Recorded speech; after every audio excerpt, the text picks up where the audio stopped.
अभी अभी केन्या के एक छोटे से गांव को पीने के पानी का अनलिमिटेड सप्लाई मिलते हुए देखा, वो भी सिर्फ 1 सेकंड में। अभी एक कुआं बना है और 99 बाकी है। आपको ये वीडियो बहुत पसंद आएगा। इन 100 कुओं को मिलाकर 5 लाख से ज्यादा लोगों को पीने का ताज़ा पानी मिलने वाला है। केन्या की इस साइट पर कुछ कुएं बनाने के बाद हम नाइरीरी स्कूल सिस्टम के साउथ में गए और कह सकते हैं कि उन्हें हमसे मिलकर बहुत खुशी हुई। क्या हाल है? मैंने ऐसा नहीं सोचा था। स्वागत के लिए शुक्रिया। समझ नहीं आता कैसे रिएक्ट करूं। बहुत बहुत शुक्रिया दोस्तों।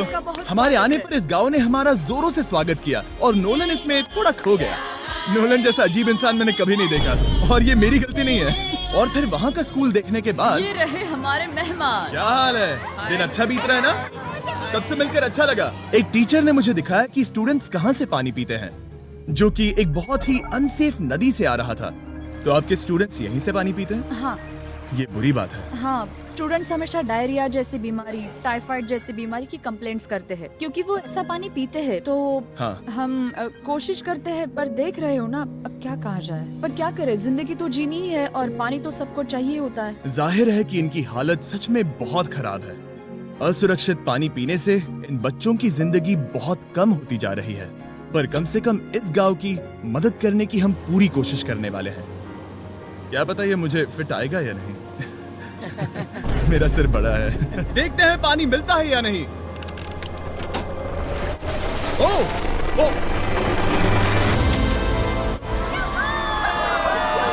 बारिश हो रही है, क्या नजारा है। पानी जमीन से बाहर आने के बाद उसे ऐसे बैरल्स में इकट्ठा किया गया और बैरल्स को वाटर टावर्स पर लगाने के बाद आसपास के गांव के लोगों के पास सिर्फ पीने के लिए साफ पानी ही नहीं था, पर एक प्रेशराइज्ड वाटर सोर्स भी था, जिसका मतलब है कि लॉन्ड्री के लिए सुरक्षित पानी भी मिलेगा। और खींचो। मुझे बताओ ये नोलन की मॉम से कितना हैवी है? नोलन की मॉम से दुगना। ओह गॉड। मैं तुम्हें यहाँ से धकेल दूंगा। ठीक है, इसे अब यहाँ रख दो। हमने केन्या में और 20 कुएं बनाए और उसके बाद इसके जूते में भी कुआं डोंट है। वरी, मेरे दूसरे जूते में भी पानी है। मैं बताता हूँ कि हमने ये 29 कुएं कैसे बनाए। इस विशाल सी ड्रिल से जमीन में सैकड़ों फीट गहरा गड्ढा किया, वो भी पॉल्यूटेड सोर्सेज से होकर सीधे विशाल से पीने लायक पानी तक। उसके बाद हमने पाइप्स इंस्टॉल किए ताकि लोग पूरे अफ्रीका में इन हैंड पंप से पानी ले सके, और नाइरीरी में भी। इसे टेस्ट करके देखते हैं। पानी जैसा है। मुझे इस 5 गैलन ड्रम को भरने के लिए 5 मिनट लगे। इससे एक दिन में कितना पानी मिल सकता है? 3600 गैलन्स एक दिन में। ये न केवल स्कूल के 400 बच्चों को कवर करेगा, बल्कि स्कूल के आसपास के गांव वाले भी इसका अच्छे से इस्तेमाल कर सकते हैं। पानी के लिए शुक्रिया। कोई बात नहीं। ये पंप नॉन स्टॉप 30 सालों तक चल सकता है।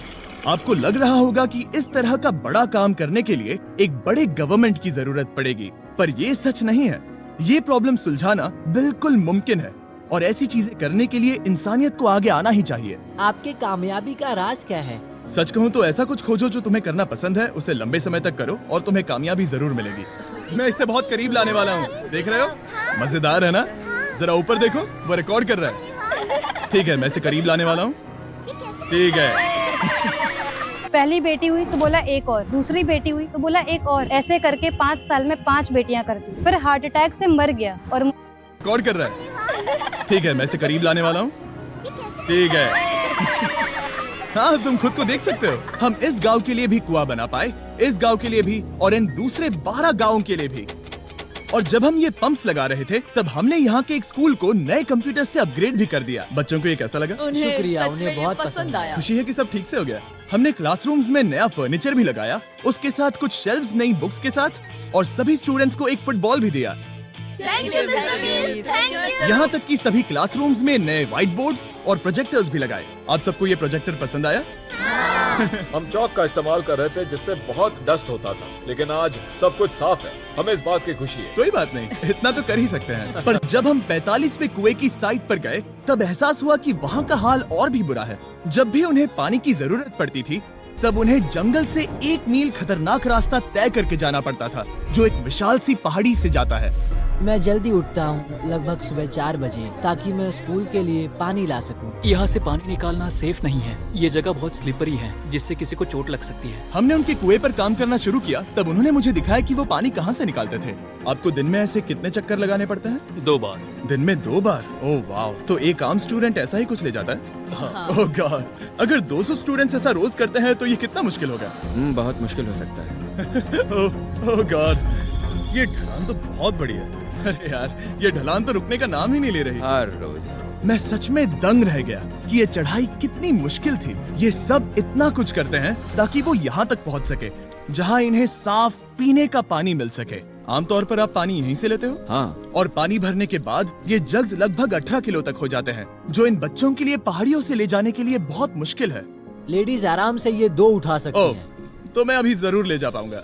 और एक बार हमने जग्स भर लिए, उसके बाद वक्त था वापस ऊपर जाने का। जल्दी करो, चलते हैं। इससे तो पसीना भी नहीं आ रहा है। मैं ले लूंगा। और अब घंटों तक असुरक्षित पानी को इकट्ठा करने के बजाय उनका नया पंप स्कूल के बस 10 फीट दूर था। तो अब ये यहाँ से पानी ले सकते हैं। बहुत थक गया हूँ। और फिर हम गए हमारे अगले गांव में, जहां हमने बनाया हमारा 46वां कुआं। पर हमें एक प्रॉब्लम से गुजरना पड़ा। हमने देखा कि ये गांव आधे से बटा हुआ है, वो भी इस खतरनाक सी नदी से। ये अभी इतनी खतरनाक नहीं लगेगी, पर जब बारिश का मौसम आता है, पानी ऊपर तक आकर इस पुल को पूरी तरह से निगल लेता है। और ये पुल इसलिए इतना जरूरी है क्योंकि वहाँ जो गांव है, वहीं पर सभी हॉस्पिटल्स और स्कूल्स हैं, इसलिए यहाँ से रोज गुजरना पड़ता है। ये खतरनाक है, लेकिन इस पुल के अलावा इनके पास और कोई ऑप्शन नहीं है। जब ये नदी उफान पर होती है तो ये किसी को भी बहा ले जाती है, लोग, स्टूडेंट्स, यहाँ तक कि जानवर भी। हाल ही में इस नदी को क्रॉस करने की कोशिश में हमने 3 लोगों को खो दिया। इस तरह किसी की जान जाना पागलपन है और हम इसे स्वीकार नहीं कर सकते। और जिस पल हमने इस बारे में सुना, तब हमें मदद करनी ही पड़ी। तो पंप तक जाने वाले पुल को जब हमने ठीक करना शुरू किया, तब हमने केन्या से 2000 मील दूर जिम्बाब्वे देश का भी सफर तय किया। अफ्रीका में आए 1 हफ्ते से ज्यादा हो गया है और अब भी कई पंप्स लगाने बाकी है। तुम में से बदबू आ रही पर है। मैंने सुबह ही शावर लिया था। वाह। बात होते ही मैं हाथ नीचे ले लूंगा। इस काम के लिए मैं तुम दोनों पर भरोसा कर सकता हूँ। हाँ। हमें सबसे पहले एक लोकल हॉस्पिटल की जांच करनी थी, जहां साफ पानी की सख्त जरूरत थी। अंदर जाने पर हमें पता चला कि इस क्लिनिक की इस गांव को कितनी जरूरत थी। 1 साल में यहाँ पर कितने बच्चे जन्म लेते हैं? 1 महीने में करीब 50। इसका मतलब 1 साल में पूरे 600। वाह! पर दुख की बात यह है कि इन प्रेग्नेंट महिलाओं को सिर्फ पानी लाने के लिए 1 मील तक जाना पड़ता है और इन भारी बकेट्स को लेकर वापस